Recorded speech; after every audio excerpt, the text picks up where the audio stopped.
ترقی پہ وہ، لیکن وہ شوگر کے لیے بہت اچھا فائدہ کر رہا ہے۔ انسولین جو لوگ لگاتے تھے ان کے انسولین بھی چھوڑ گئے ہیں بہت سارے لوگ،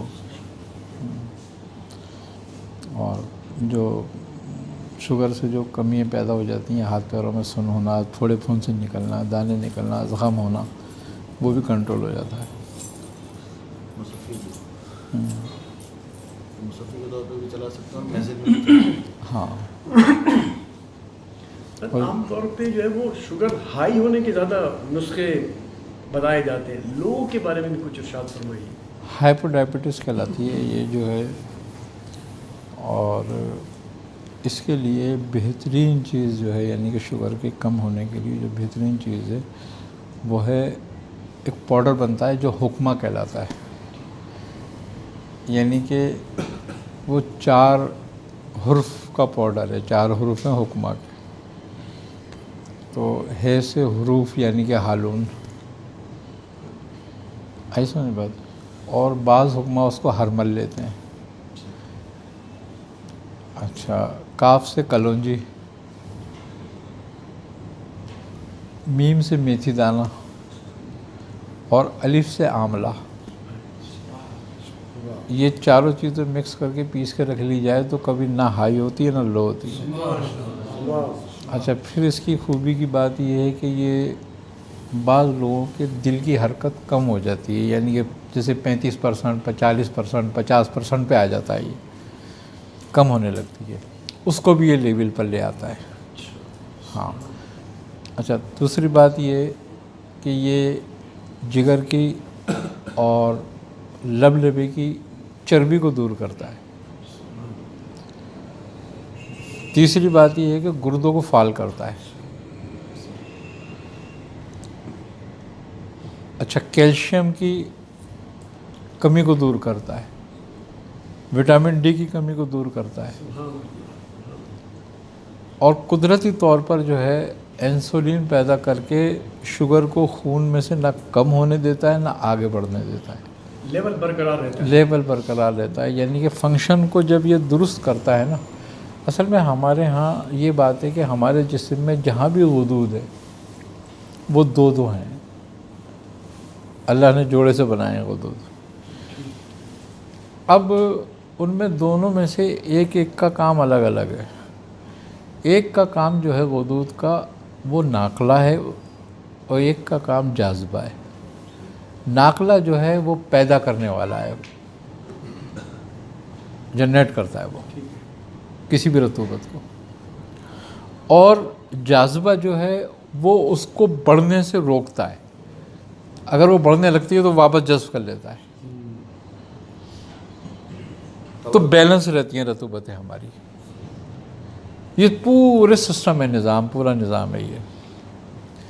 جیسے کہ اب جگر جو ہے وہ صفرا جنریٹ کرتا ہے، تو اس کی قوت جو ناقلہ ہے وہ جنریٹ کرتا ہے، اور جاذبہ جو ہے وہ اس کو ایک حد تک رکھتا ہے، بڑھنے نہیں دیتا۔ جب جتنی ہمیں ضرورت ہے ہمارے بدن کو، جب اتنا ہو گیا وہ نے واپس جذب کرنا شروع کر دیا، اس کو واپس لینے لگا وہ، آئی نا سمجھ بات؟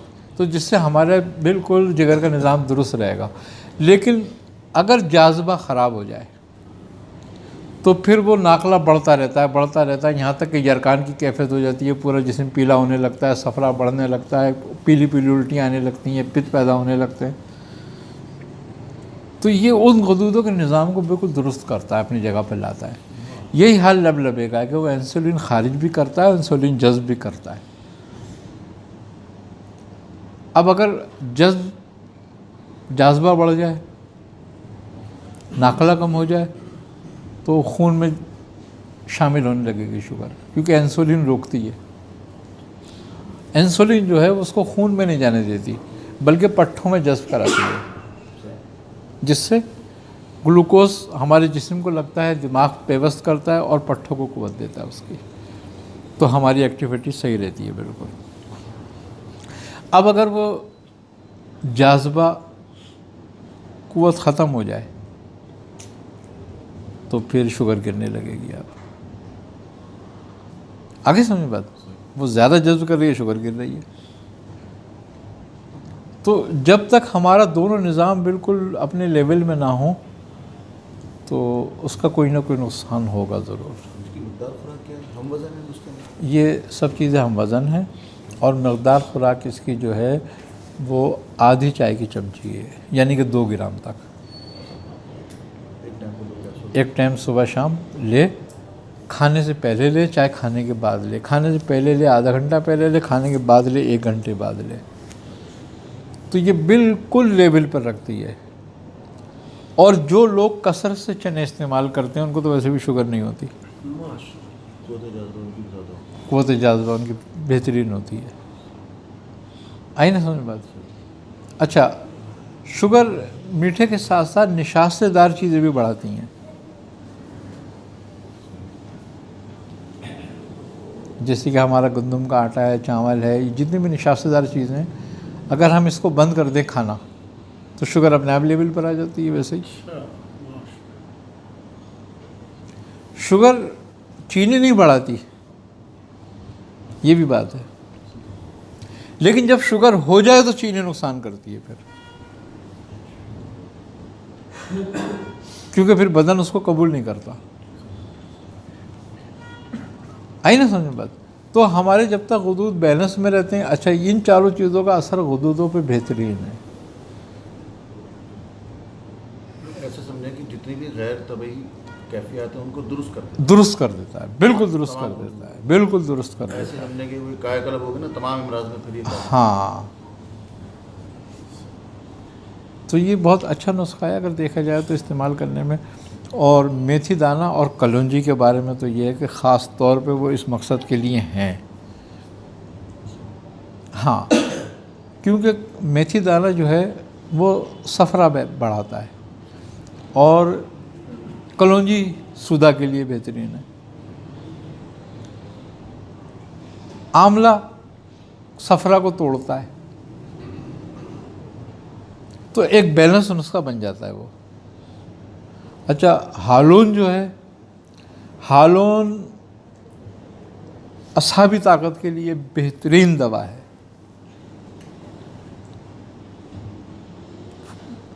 یعنی کہ یوں کہا جائے کہ اعصاب جن کے کمزور ہوں، جن کے اعصاب ایکٹیو نہ رہیں، سستی رہتی ہے، ہالون کے لیے بہت بہترین دوا ہے. اب یہ چاروں چیزیں ایک جگہ ہو جاتی ہیں تو ایک بہترین مرکب ہو جاتا ہے یہ. اور جو بہترین مرکب ہے وہ گردے، دل، دماغ سب کے لیے بہترین ہے. پھر وہ اپنی انفرادی جو ان کی قوتیں ان کے ساتھ ساتھ ملاپ کے بعد وہ اور بڑھ جاتی ہیں، پھر ایک دوسرے کے معاون ہو جاتے ہیں نا. 2 گرام صبح شام 2 گرام صبح شام بہترین دوا ہے یہ. یہ تمام مزاجوں کو دے سکتے ہیں؟ ہر مزاج کو، اس لیے کہ آملہ صفرا گرمی کو توڑ رہا ہے، ایک سودا کو توڑ رہا ہے، تو ایک صفرا کو توڑ رہا ہے، تو ایک بلغم کو توڑ رہا ہے. تو کسی کو بڑھنے نہیں دے گا اور کسی کو کم نہیں ہونے دیں گے. تو جب خلطیں آپ کی برابر رہیں گی تو آپ کی طبیعت ٹھیک رہے گی. بلڈ پریشر کے اپ ڈاؤن کا بھی میں بہترین دوا ہے یہ. اچھا، بلڈ پریشر خود کوئی مرض نہیں ہے، جیسے کھانسی خود مرض نہیں ہے کوئی. ٹھیک ہے، کھانسی ایک علامت ہے، اور وہ علامت یہ ہے کہ آپ کے پھیپھڑوں پہ کوئی بد رطوبت آ رہی ہے، بری رطوبت آ رہی ہے، تو اس کو دفع کر رہی ہے اپنے اوپر سے. تو وہ کھانسی اٹھتی ہے، بلغم کو باہر پھینکتی رہتی ہے تاکہ پھیپھڑوں میں جمع نہ ہو، دھسکا رکھ کے باہر نکال دیتا ہے. آئی سمجھ میں بات؟ اسی طریقے سے ہچکی ہے کہ اگر معدے پہ کوئی غلط رطوبت آ جاتی ہے تو فوراً اس کو پھینکتا ہے تو وہ ہچکی لگتی ہے، وہ نکالنا چاہتا ہے، اس کو ہٹانا چاہتا ہے اپنے اوپر سے. اسی طریقے سے بلڈ پریشر ہے کہ ہمارے گردوں کا فنکشن بگڑ رہا ہے، یا ہمارے دل کا فنکشن بگڑ رہا ہے، یا ہمارے خون میں گاڑھا پن ہو رہا ہے جس کو ہمارا دل جو ہے وہ صحیح معنوں میں سینکشن اور ڈیلیوری نہیں کر پا رہا. تو اب یہ جب باتیں پیدا ہوتی ہیں، اچھا گیس اور تبخیر کی وجہ سے بھی گیس لاک کرتی ہے دل کے پردوں میں، لاکنگ کرتی ہے تو بلڈ پریشر ہائی ہونے لگتا ہے، کیونکہ سینکشن اور ڈیلیوری جو ہوتی ہے وہ ڈسٹرب ہوتی ہے. اب دل کا کام ہی یہی ہے نا کہ وہ دل 2 کام کر رہا ہے، ایک خون لے رہا ہے اور ایک خون دے رہا ہے. ایک سیکشن سے خون آ رہا ہے، ایک سیکشن سے جا رہا ہے. یہ اس کا کام ہے بس، کہ برابر وہ جاری رکھے اس کو اور بیلنس میں رکھے بالکل، کہ جتنا لے اتنا دے. اب بعض اوقات ایسا ہوتا ہے کہ لینے میں مشکل ہو رہی ہوتی ہے اور دینے میں دے رہا ہوتا ہے وہ، تو آپ کو دم اکھڑنے لگتا ہے، آپ کے سانس اکھڑنے لگتی ہے، آپ کو گھبراہٹ، بے چینی، پسینے آنے لگتے ہیں. آگے سمجھ بات. اور پھر چونکہ وہ ڈلیوری زیادہ کر رہا ہے تو بلڈ، خون دماغ میں اکٹھا ہونے لگے گا، رکنے لگے گا، تو اب بلڈ پریشر ہائی ہونے لگے گا آپ کا، جس سے اگر زیادہ رک جائے تو نسیں پھٹ سکتی ہیں. تو یہ مرض نہیں ہے خود کوئی، یہ علامت ہے. جب یہ علامت پیدا ہونے لگے تو اب مرض ڈھونڈو کہ مرض کیا ہے. جب اس کو دور کر دو گے تم، یہ اپنے آپ نارمل ہو جائے گا. اب ہم بلڈ پریشر کے پیچھے لگ جاتے ہیں، مرض کے پیچھے نہیں لگتے کہ کیوں ہو رہا ہے یہ. اب ساری عمر کی دوا کھاتے رہو، مسئلہ وہیں کھڑا رہے گا. کیونکہ جو فطری نظام ہے اس کو درست کرنا ہے تمہیں.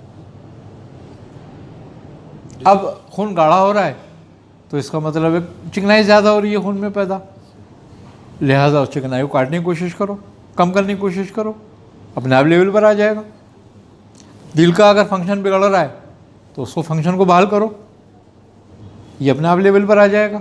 گردوں کا فنکشن بگڑ رہا ہے، ان کا فنکشن درست کر دو، یہ لیول پر آ جائے گا. تو ہم علامات کے پیچھے پڑ جاتے ہیں، سبب کو چھوڑ دیتے ہیں، جس کا نتیجہ وہ بیماری ہمیشہ کی ہمارے گلے پڑ جاتی ہے.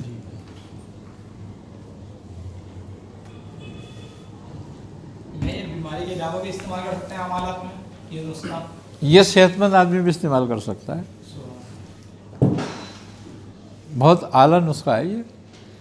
اور پھر اتنا تو جتنا تم استعمال کرو گے اتنا تو روزانہ ہانڈی میں کھاتے ہو سالن میں ڈال کے. سبحان اللہ. وہ مطلب آٹومیٹکلی ہمارے جسم میں شامل ہو رہا ہے. لیکن یہ ہے کہ اب ایک بات اور بھی ہے، بڑی بات یہ ہے کہ ارادے کا جو ہے نا بڑا عمل دخل ہے کسی چیز پر بھی. جی بالکل. میں ہانڈی میں وہی ہلدی کھا رہا ہوں، وہی مرچیں کھا رہا ہوں، لیکن میں اس کے فوائد کے حساب سے نہیں کھا رہا، اپنے پیٹ بھرنے کے لیے کھا رہا ہوں. صحیح بالکل. لیکن جب وہی چیز میں فوائد کی نیت سے کھاتا ہوں اور ارادے سے کھاتا ہوں تو وہ جسم چونکہ دماغ میرا اس کو قبول کر رہا ہوتا ہے اس حالت کے لیے، تو وہ وہیں جا کے اپنا افیکٹ کرتا ہے.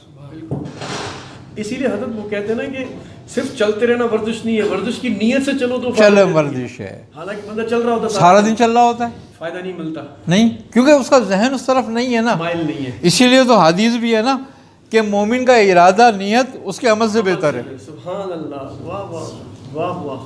سبحان اللہ. تو اس لیے ارادے سے اگر کوئی کام کرتے ہیں، ہم یہ چیز روز کھاتے ہیں لیکن ہم ارادے سے جب کھاتے ہیں تو اس کا فنکشن الگ ہو جاتا ہے. سبحان اللہ. واہ. اچھا سر، بیچ میں آپ نے وہ ہچکی کا ارشاد فرمایا، لیکن بعض اوقات کبھی کبھی ہچکی اتنی بڑھ جاتی ہے کہ روکے نہیں رکتی، مختلف دواؤں سے یا مختلف ٹوٹکوں سے بھی نہیں رکتی. وہ پھر کیا سبب ہوتا ہے اور اس کا سد باب کیا ہے؟ ہچکی کے لیے بہترین جو چیز ہے وہ ہلدی ہے، تھوڑے سے شہد میں ملا کے چٹا دی جائے. ہاں اچھا، جو لوگ سگریٹ وگریٹ پیتے تھے تو وہ ان کی سگریٹ میں ڈال دی جاتی تھی، وہ ایک کش لگائے ہلدی چھٹکی بن جاتی ہے. دوسری بات، آج کل کے سائنس کے دور میں آئس کریم وغیرہ بہت چلتی ہے، کیا جگہ جگہ آرام سے مل جاتی ہے. ایک آدھ کلفی یا ایک آدھ کپ آئس کریم کا کھلا دو، وہ اس کی حس جو ہوتی ہے بند ہو جاتی ہے، تو اس سے بھی ہچکی رک جاتی ہے آرام سے.